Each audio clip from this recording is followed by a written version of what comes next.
Hello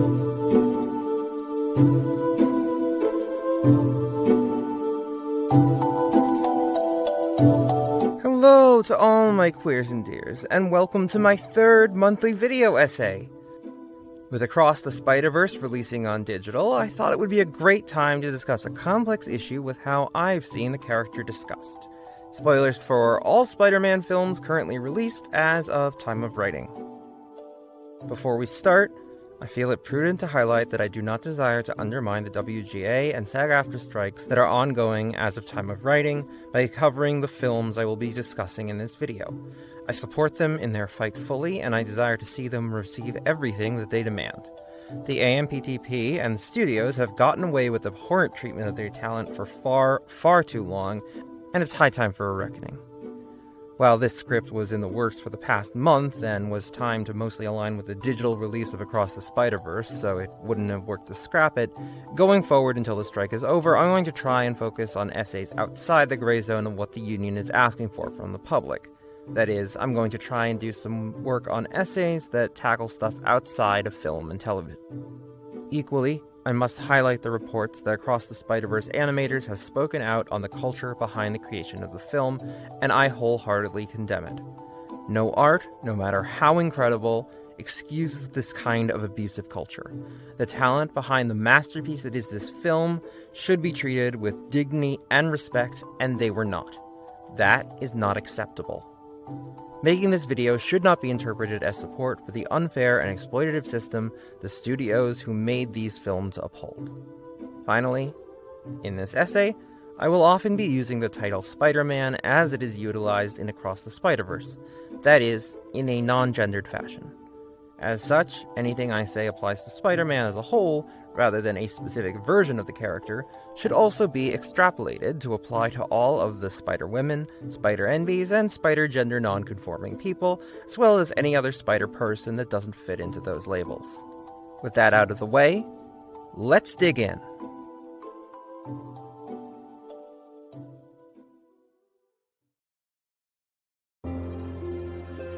Over the years, we've had so many Spider-Men. From the comics, to the big screen, to the small screen, to video games, and even briefly on Broadway, Spider-Man has been adapted in so many ways, so many times. So then, what makes a Spider-Man? In the age of the infinite multiverse, it's a question worth asking, especially after all of the heated debate over first Andrew Garfield's Peter, and then even more so around Tom Holland's, and whether they could truly be considered Spider-Man. Into the Spider-Verse introduced a line that has struck a chord with many viewers. Anyone can wear the mask. Across the Spider-Verse digs even deeper into this issue through exploring community gatekeeping, as Miles is intentionally kept out of the Spider Society because he is not considered a valid Spider-Man. But what does it actually mean to wear the mask? Especially when some adaptations of Spider-Man have been criticized so heavily for supposedly losing the core of the character. The everyman aspect of Spider-Man is often at the center of many debates around the character. Whether it be the Spider Totem lore, Peter's time as a billionaire in the comics, Peter's parental mystery in the Amazing Spider-Man films, henceforth referred to as the TASM films, or Peter's bond with Tony in the MCU, anything that removes Spider-Man from the specific way his everyman position is thought about has become quite controversial. Unfortunately, this simplistic approach to relatability has often led the character to become stuck. Peter is perpetually college or even more often high school age in many of both comics and adaptations, despite his time in high school only lasting for a meager 3 years, with his creation being in Amazing Fantasy number 15 in 1962, and graduating in an Amazing Spider-Man title in 1965. How can it be that anyone can wear the mask if Spider-Man's relatability is limited to such specific circumstances as those he was in at the time of his creation? Mary Jane actually gives us an answer. We all have power in one way or another. In our own way, we are all Spider-Man.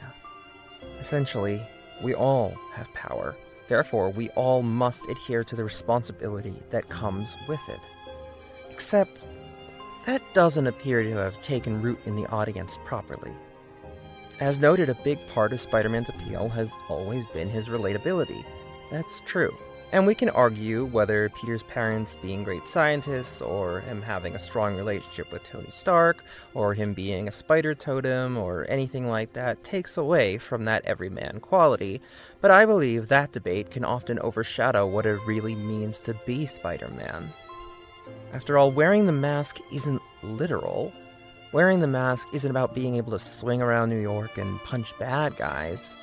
I believe that when we inextricably link being Spider-Man to his power set, we fundamentally miss the point and actively misunderstand the character.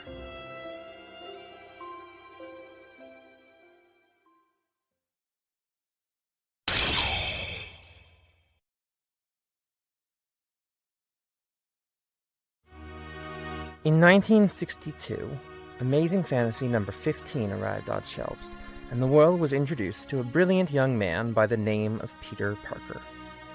Peter was an outcast, bullied by many of his peers and ostracized by others. His only refuges were his interest in science and the kindness of his Aunt May and Uncle Ben. On a trip to see a remarkable new technology, a spider gets caught in the experiment and becomes irradiated with a strange energy.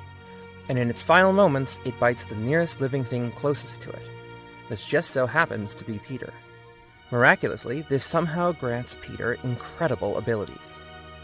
However, the gaining of his powers is not where the origin of Spider-Man ends, because you see, Peter is selfish. He's bitter and angry at the world that has so often ridiculed, humiliated, and ostracized him. Now, he can finally get what he feels he's owed. Fame, money, power. Heroism is the last thing on his mind.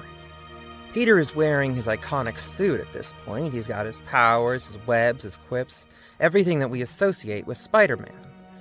But his origin isn't over. He's not Spider-Man yet. Not really. And when a robber runs by, it's on pure principle Peter doesn't stop him.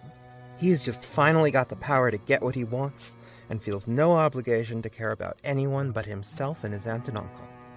It's only when he's out for vengeance upon the man who killed his uncle that he discovers that his own inaction towards injustice has a wider impact than he initially thought. And it's when he realizes this that he becomes Spider-Man. Not when he's bitten by the spider, not when he discovers his superpowers, not when he makes his suit, not when he synthesizes his webs, not even when he loses his Uncle Ben.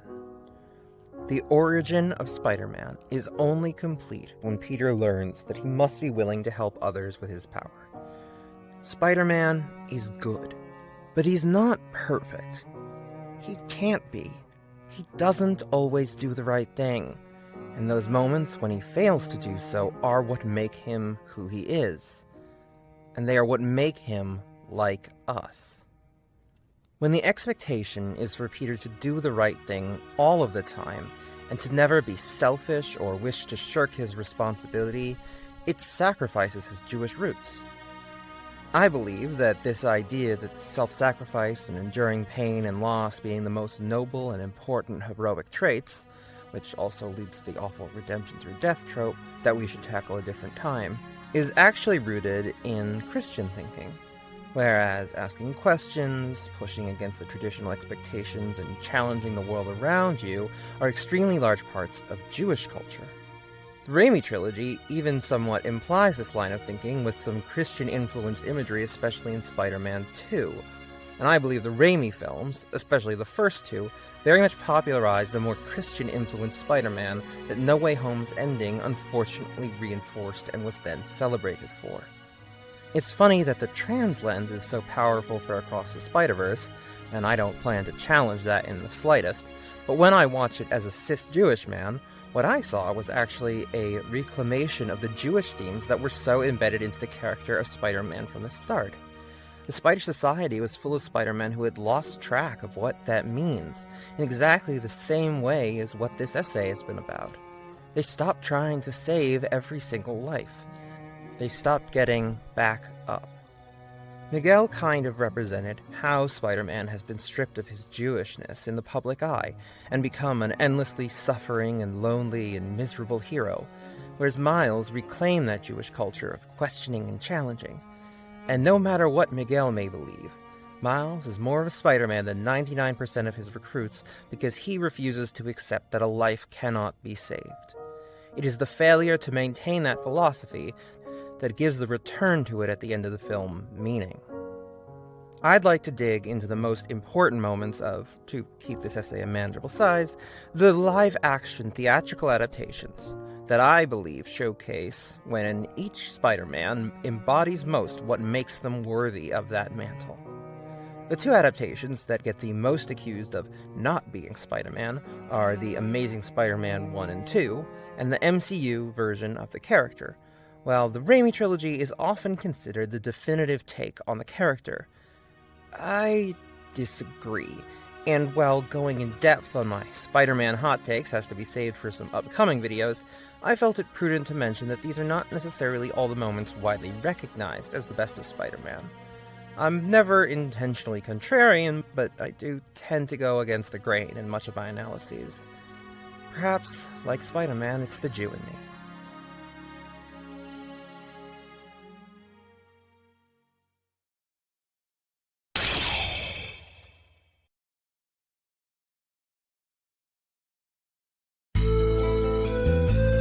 Starting off with the latest live-action films, Tom Holland has actually had some truly top-tier Spider-Man in his repertoire despite some of the criticism he's gotten, especially in the third acts of Homecoming and Far From Home. His first solo outing as the Wallcrawler had some of his best moments in the role. There are other scenes I could explore for this topic, but the one that I want to focus on here is the final battle between Peter and Adrian Toomes, aka the Vulture.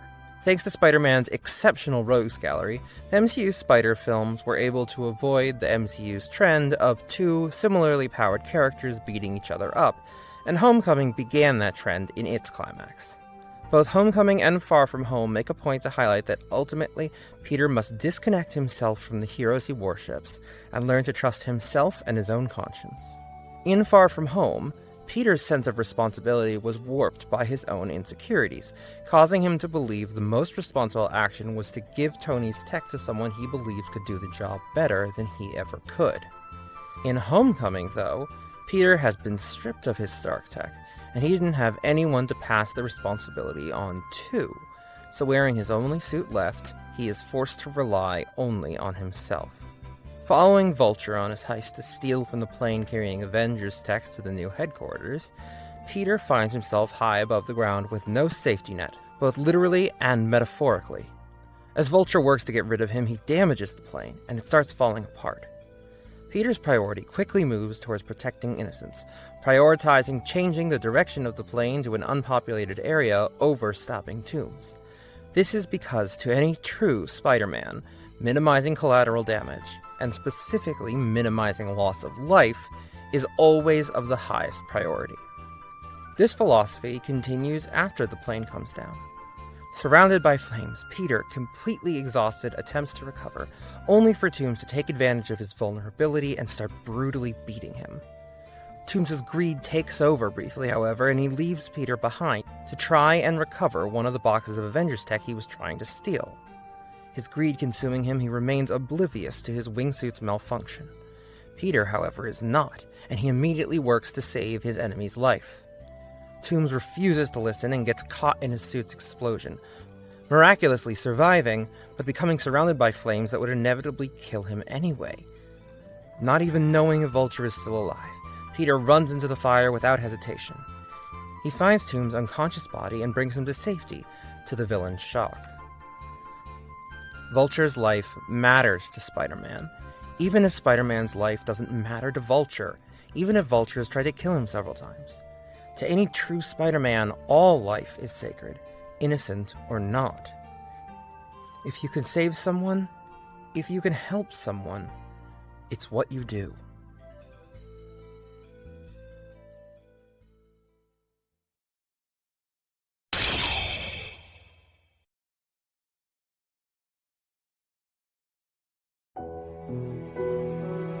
More than Maguire or Holland's takes on the character, this is a flawed, messy Peter. He struggles with selfishness, pettiness, vindictiveness, anger, grief, entitlement, and the validity of his own happiness. As Peter, he regularly finds himself overwhelmed, uncomfortable, and unsure. But as Spider-Man, he finds joy, strength, humor. But Andrew Garfield's Spider-Man is not born when he puts on the mask. As with the others I'm discussing here, there are more scenes I believe depict the core of the character exceptionally. But the one I wish to highlight here is the moment this Peter first becomes Spider-Man. This Peter takes a lot longer to move on from revenge, and it's notable that unlike in the comics or the Raimi films, he never actually finds Uncle Ben's killer, only lookalikes. He must learn that his quest for vengeance is selfish, because no matter how right he feels, holding on to his anger and pain won't bring his loved one back. It won't help anyone else, and it's not even healthy for himself long term. If our loved ones truly love us the way May and Ben love Peter, they would not wish us to stay in that place of pain and anger, but to find acceptance and joy in life. When Dr. Kirk Connors transforms himself into the monstrous lizard, they find themselves confronting each other on a crowded bridge. As Lizard causes collateral damage, destroying cars and throwing several off the bridge entirely, Peter saves as many as he can. The main focus of this scene is on the last person Peter saves, a young boy named Jack. Jack is stuck in a car hanging off the side of the bridge, and Peter has a choice to make: pursue the bad guy or help those who need help right in that moment. For a true Spider-Man, it's not a choice at all. You don't stand by while people suffer. The greater good is not an excuse to accept collateral damage. Harm reduction is vital, even if it doesn't immediately solve the bigger problem. Spider-Man can't pursue the big threat at the expense of everyone who will suffer. So regardless of whether he thinks he can truly change anything, he has to try. Jack is scared of Peter in the suit, and without a moment's hesitation, Peter rips his mask off to reassure the kid that he's just a normal guy. Peter is kind, calm, empathetic, and encouraging, knowing that Jack is terrified and a panicked savior would only make things worse. When the car falling apart catches fire, Peter tells Jack to put the Spider-Man mask on. He tells him that it will make him strong. And in a way, it does. It gives him the power of Spider-Man. Not the superpowers, but the courage to take on great challenges, to try no matter how the odds are stacked against him, to always get back up. Peter saves Jack and everyone on that bridge, and that's why he's the city's hero. Because Peter Parker grew beyond treating Spider-Man as a power fantasy. When Jack's father asks Peter who he is, Peter tells him, Spider-Man. This is the moment Peter becomes Spider-Man. When he understood that his responsibility was not about taking down bad guys, but preserving life. And sometimes that means letting go of our own desire for a satisfying villain takedown for a bit, or sending a bad guy to jail instead of killing them. The responsibility of Spider-Man is the preservation of life, not the death of evil. And while some may argue that they are one and the same, a true Spider-Man would not.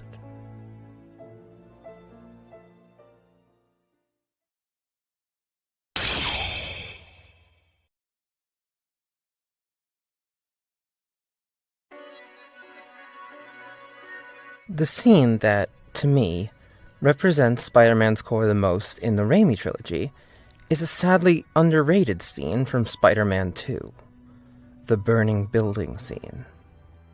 At this point in the film, Peter has lost his powers for some reason, implied to be a result of his psychological conflict at the time, and he's been enjoying his life free of the burden of Spider-Man. Now, it's important to highlight that the way the Raimi films depict Spider-Man as mainly a curse for Peter to bear is not as faithful to the comics as many have grown to believe. Spider-Man isn't Ben's dream, Peter living his uncle's values. It's Peter having actually developed a part of himself that understands his responsibility to others. Spider-Man is a part of Peter Parker, and Peter Parker is a part of Spider-Man. Spider-Man isn't a curse or a burden. Sure, Peter's double life makes things more complicated, but it doesn't only ever make things worse. It's all this that I feel this scene encapsulates. Peter's powers are gone, and in this continuity, that makes his life better. But when he sees a headline about the increase in crime since he threw his suit away, we can see his conscience weighing on him. Nearby, he hears screams, and he sees a building on fire. He overhears that a kid is stuck on the 4th floor, and he immediately goes to change into his costume, but it isn't there. And in that moment, he decides he's going to help anyway. Not because he's living Uncle Ben's dream, but because he can help someone, so he does.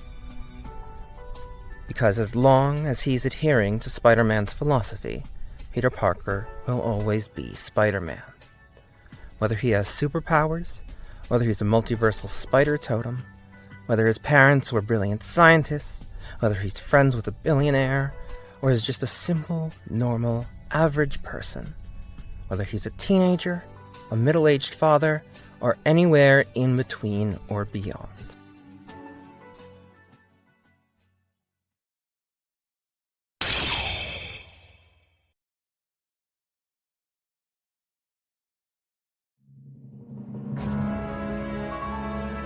American society has a deep struggle with how we think about power and strength. Often, we directly link those concepts to dominance and physical capabilities, and in a similar vein, there is an unfair link drawn between pacifism and nonviolence with neutrality and passiveness. Pursuing draconian punishment on the worst of society has long been proven to be an ineffective deterrent for crime, and has often resulted in large and unaddressed collateral damage for victims. There's even been evidence to suggest the likelihood of being caught does more as a deterrent for harm than the severity of the punishment. So whether someone receives rehabilitative services or is otherwise given help to change is not necessarily an ineffective strategy, as long as harm is actively recognized and addressed when it arises.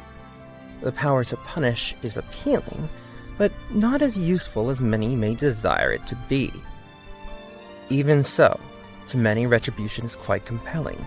This is why pro-revenge stories have become so common, and why many superhero stories have embraced spectacle and the accompanying power fantasy, with the protagonist embracing large-scale violence in the name of badassery and calling it justice and heroism. Characters like Spider-Man are important because, when done properly, they show us that this is not heroism, and it's not justice. A devaluing life, no matter whose it is, leads to tragedy. He shows us that selflessness is not crossing lines so others don't have to, but refusing to cross the lines that so many others do. He is meant to inspire us to help others, no matter who they may be, to challenge ourselves and the systems around us, to pursue better lives for everyone, regardless of who they are or how we feel about them. To be Spider-Man is to do the right thing simply for its own sake, and to value every single life equally, be they family, friends, allies, or enemies. And to imagine yourself wearing the mask without understanding that Spider-Man's philosophy is what makes him a hero, rather than his powers, and without adhering to that philosophy yourself, is to imagine yourself as someone other than Spider-Man.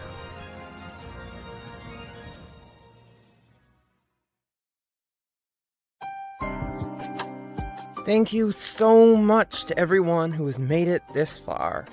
Huge thanks to my friend and editor Remnant Bardock. Couldn't do this without you. Thanks to everyone in my incredible Discord community Adam plays a host. Link in the description along with my other socials and Bardock's, as well as some videos I used to help me write this. With luck, I'm hoping to put out one video essay like this a month, so if you want to see the next one, make sure to subscribe to catch it when it comes out. Other than that, leave a like if you liked the video, dislike it if you didn't, give your thoughts in the comments, give me feedback, or hell, just comment some gibberish for the algorithm. And I'll see you all very soon.